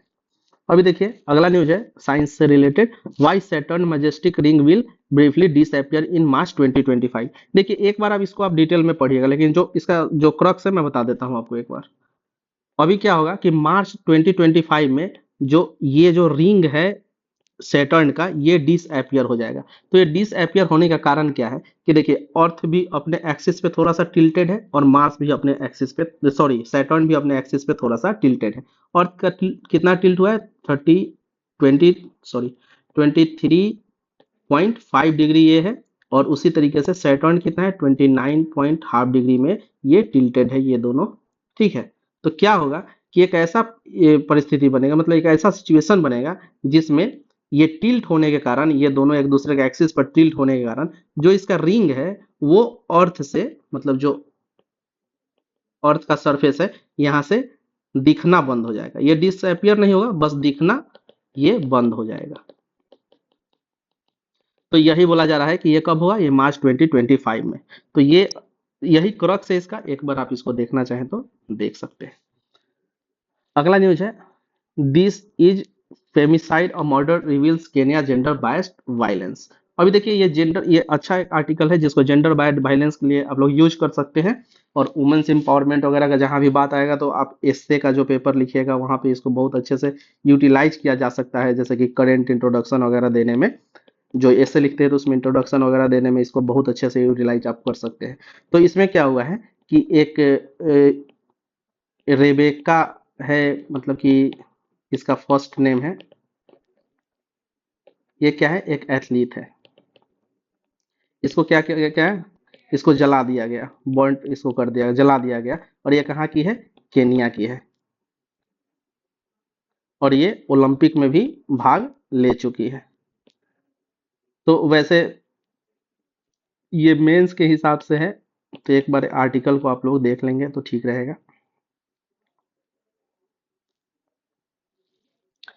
India must guard itself from becoming EV colony for China. अब देखिए इंडिया में क्या हो रहा है कि जो इलेक्ट्रिक व्हीकल्स है उसको अडॉप्ट किया जा रहा है, जैसे कि फेम इनिशिएटिव था। इसके अलावा अभी एक कौन सा चल रहा है अभी रिसेंट में, EMPS, ये वाला इनिशिएटिव चल रहा है अभी, EMPS वाला इनिशिएटिव चल रहा है। तो फेम 1 भी था, फेम 2 भी था, इसके बाद में अभी नया 2024 में आया है EMPS। इसको मैं डिटेल में अभी देख लूंगा जब अभी जुलाई वाला करंट अफेयर करा रहा हूँ, विजन वाला जब आएगा, कल परसों में आ जाना चाहिए, तो उसमें हम लोग EMPS को थोड़ा डिटेल में देख लेंगे। तो इसमें है क्या कि इंडिया ने टारगेट क्या किया है कि 2030 तक लगभग मैं बोल रहा हूँ 50% जो व्हीकल होगा उसको किस चीज में शिफ्ट करना है, इलेक्ट्रिक व्हीकल में। अच्छा देखिए 50% इलेक्ट्रिक व्हीकल हम लोग को इंट्रोड्यूस करना है, लेकिन अभी सिनेरियो क्या है कि जो भी इक्विपमेंट्स वगैरह है, तो 70 से 80% जो इक्विपमेंट्स है वो हम लोग कहाँ से मंगवाते हैं इलेक्ट्रिक व्हीकल के लिए, चाइना से। तो अगर हम लोग ऐसा करके चाइना पे अगर डिपेंडेंट हो गए तो पूरा डंपिंग ग्राउंड बन जाएगा इलेक्ट्रिक व्हीकल का इंडिया के अंदर, मतलब चाइना के द्वारा डंपिंग ग्राउंड बना दिया जाएगा इंडिया को। तो इसी से बचने के लिए क्या करना चाहिए इंडिया को, जो EMPS पॉलिसी है या जो फेम वगैरह पॉलिसी है, तो इसको बहुत ही फास्ट रूप से लागू करना चाहिए। तो ये टारगेट हम लोग को याद रखना है, ये लगभग में है 50%, थोड़ा आगे पीछे है, एक बार देख लीजिएगा कहीं मिले तो। और ये 2030 तक का टारगेट है, और साथ ही साथ इंडिया में मंगवाया जाता है कितना, 70 से 80% जो भी कंपोनेंट्स है, इलेक्ट्रिक कंपोनेंट्स, इलेक्ट्रिक व्हीकल का कंपोनेंट्स है, वो कहाँ से सप्लाई किया जाता है, चाइना से सप्लाई किया जाता है। अगला है revival of SAARC spirit can solve many regional problem. अभी देखिए सॉरी बंगाल में क्या हुआ, अभी इंटरिम गवर्नमेंट बना मोहम्मद यूनिस के अंदर। तो मोहम्मद यूनिस बोल क्या रहे हैं कि जो सार्क है उसको रिवाइव करना जरूरी है। तो सबसे पहले हम लोग देख लेते हैं कि सार्क क्या है। देखिए सार्क जो है ये 8 कंट्रीज का एक ऑर्गेनाइजेशन है, मतलब हाँ एक 8 कंट्रीज का ऑर्गेनाइजेशन है। और इसको बनाया कब गया था, 1985 में इसको बनाया गया था। अभी देखिए 2016 के बाद में ये इनऑपरेटिव हो गया। 2016 में क्या हुआ था, इसका मीटिंग हुआ था कहाँ, इस्लामाबाद में। मीटिंग हुआ इसका कहाँ, इस्लामाबाद में। अभी इसी मीटिंग के आसपास उड़ी अटैक हुआ इंडिया में, उड़ी अटैक हुआ इंडिया में। तो इंडिया में उड़ी अटैक कब हुआ था, 2016 में। तो इसके बाद से ये लगभग ग्रुप इंडिया ने इसका बहिष्कार कर दिया, इनएक्टिव हो गया। अब यही बोल रहे हैं कौन, अपने मोहम्मद यूनुस, कि इसको फिर से रिवाइव किया जाए। मतलब कि ये पेपर पे तो है लेकिन स्पिरिट में नहीं, तो इसको रिवाइव किया जाए। तो हम लोगों ने देख लिया इसका फाउंडेशन कब हुआ था, 1985 में। और इसका हेडक्वार्टर कहाँ है, काठमांडू में। टोटल कंट्रीज इसमें कितना है, 8 कंट्रीज है। तो 8 कंट्रीज कौन कौन सा है, देखिए जो सम्राट अशोक वाला जो था ना, इंपेरर अशोक वाला जो एरिया था, मतलब इंडियन सब कॉन्टिनेंट था, इसके सारे इसमें मेंबर है, ऐसा हम लोग बोल सकते हैं। मतलब इसका मेंबर कौन कौन सा कंट्री हो जाएगा, अफगानिस्तान, पाकिस्तान, नेपाल, भूटान, और ये बांग्लादेश, और ये श्रीलंका, और एक साथ एक मालदीव्स इसमें बच रहा है। मालदीव्स इसमें दिखाया नहीं गया है मैप में, एक मालदीव्स भी इसका हिस्सा है। तो ये टोटल 8 कंट्रीज है जो इंडिया का पड़ोसी राज्य भी बोल सकते हैं, या फिर आप ऐसे भी हिस्ट्री में याद कर सकते हैं कि सम्राट अशोक का पूरा शासन था, अफगानिस्तान में था ही, पाकिस्तान था, नेपाल वाल सब में था ही।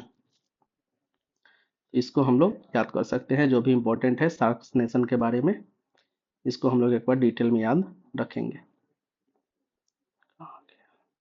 अगला न्यूज है कहाँ से, ये देखिए, ये है बिहार का जो भी करंट अफेयर है, मतलब कि जो न्यूज़पेपर है, तो वहां से इसको कलेक्ट करना स्टार्ट किया है मैंने। तो अभी जैसे जैसे कलेक्ट होगा, पहले तो नहीं करता था, लेकिन अभी कलेक्ट करना स्टार्ट किया है तो आप लोगों को प्रोवाइड करवा दिया जाएगा। जैसे कि इसमें देखिए, अभी क्या हुआ कि ड्रोन उड़ाने के लिए परिचालन प्रमाण पत्र रजिस्ट्रेशन कराना जरूरी होगा। जो लोग भी ड्रोन का यूज करते हैं किसी भी काम के लिए, तो उनको अब सर्टिफिकेशन लेने की जरूरत होगी, ऐसा बोला जा रहा है। तो देखिए, सर्टिफिकेशन ये जो मिलेगा तो किस टाइप के ड्रोन्स के लिए मिलेगा। देखिए, एक होता है नैनो ड्रोन्स। तो नैनो ड्रोन्स के लिए सर्टिफिकेट का रिक्वायरमेंट नहीं है। नैनो ड्रोन कितना क्या होता है, देखिए, 250 ग्राम, 250 ग्राम से कम अगर किसी ड्रोन का वजन हो तो उसको हम लोग क्या बोलते हैं, नैनो ड्रोन बोलते हैं। लेकिन वो सर्विलांस ड्रोन वगैरह नहीं होना चाहिए, तो इसको हम लोग बोलते हैं नैनो ड्रोन। तो नैनो ड्रोन के परिचालन के लिए ये प्रमाण पत्र नहीं चाहिए, लेकिन इसके अलावा जो भी ड्रोन है उसके लिए प्रमाण पत्र लेने की जरूरत है। साथ ही साथ जो रेड और येलो जोन है, इसमें भी ड्रोन को उड़ाने की इजाजत नहीं होगी, मतलब कि इसको परमिट नहीं किया जाएगा। तो सबसे पहले हम लोग क्या याद रखेंगे, एक तो नैनो ड्रोन क्या होता है, और ये जो सर्टिफिकेशन लिया जाएगा ये कितने दिन के लिए लिया जाएगा, ये 10 साल के लिए इस सर्टिफिकेशन को वैलिड माना जाएगा। ठीक है। अगला है, 900 गोल करने वाले पहले फुटबॉलर बने रोनाल्डो। रोनाल्डो अभी पहला फुटबॉलर है जिसने 900 गोल्स को कंप्लीट किया है। तो यहाँ से क्वेश्चन बनेगा किसी भी एग्जाम में, ये आप लिख लीजिए।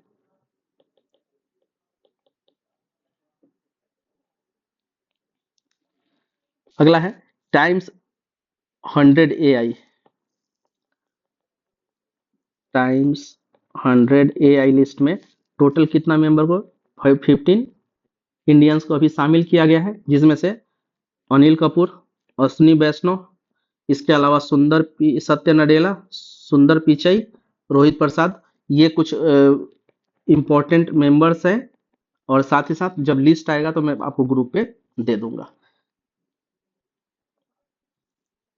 अगला है, health ministry approves new treatment regiment for multi drug resistant TB. अभी देखिए, मल्टी ड्रग रेजिस्टेंस टीबी को तो मैंने पहले भी करवा ही दिया है, लेकिन एक बार थोड़ा सा इसका डिटेल देख लेते हैं। जैसे कि मल्टी ड्रग रेजिस्टेंस टीबी क्या होता है, कि इसमें जो दवाई है, मतलब जो मेडिसिन है, वो काम करना बंद कर देता है। तो इसी को हम लोग बोलते हैं क्या, मल्टी ड्रग रेजिस्टेंस टीबी। अभी देखिए, मल्टी ड्रग रेजिस्टेंस टीबी का जो इलाज है, वो इलाज चलता है लगभग 2 साल का, मतलब 24 मंथ्स का इलाज चलता है। लेकिन अभी एक एक मेडिसिन आया है जिसको बोलते हैं हम लोग क्या, BPAL, बीपैल, लिख देता हूँ मैं यहाँ, BPAL। तो इस बीपैल मतलब मेडिसिन के थ्रू इस इलाज को कितना दिन में कंप्लीट किया जा सकता है, 24 मंथ्स की जगह पे इस इलाज को रिड्यूस करके 6 मंथ में ही इसको बीमारी को कंट्रोल किया जा सकता है। तो बी पैल क्या क्या है, तो इसमें तीन ड्रग का एक कॉम्बिनेशन है। तो बी का मतलब क्या होता है, बेडाक्विनिन, बीडाक्विलीन, और एल का मतलब होता है लाइंजोलिड, और पी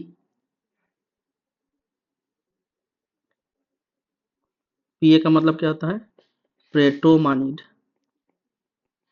तो ये हम लोग को याद रखना है, बी पैन किस चीज का है, मल्टी ड्रग रेजिस्टेंस टीबी के लिए इसको यूज। तो फ्रेंड्स, ये था अपना 1 से 7 सितंबर का वीकली करेंट अफेयर। अगर आपको ये अच्छा लगता है तो कमेंट कीजिए, साथ ही साथ ग्रुप को ज्वाइन कीजिए, BPSC क्वेस्ट जो अपना ग्रुप है इसको ज्वाइन कीजिए और अपने फ्रेंड्स के बीच शेयर कीजिए।